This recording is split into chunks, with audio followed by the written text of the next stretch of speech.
तो बरोज़ क़यामत दो फरीक अलग अलग हो जाएंगे, काफिर काफिर अलग और मोमिन अलग। दोनों फरीक़ों को उनके चेहरों से पहचाना जाएगा। आयत मज़कूरा में काफिरों के चेहरों का एक हाल बतलाया है कि वो हालत है खाशिआ। खाशिआ खुशू से मुश्तक़ है, जिसका माना है झुकना, जलील होना।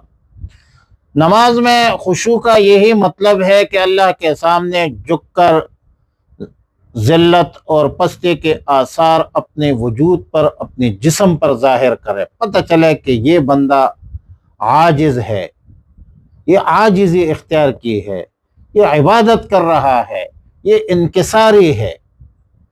और खुशू व तज़ल्लुल तज़ल्ज़ुल इसने इख्तियार किया है। अलबत्ता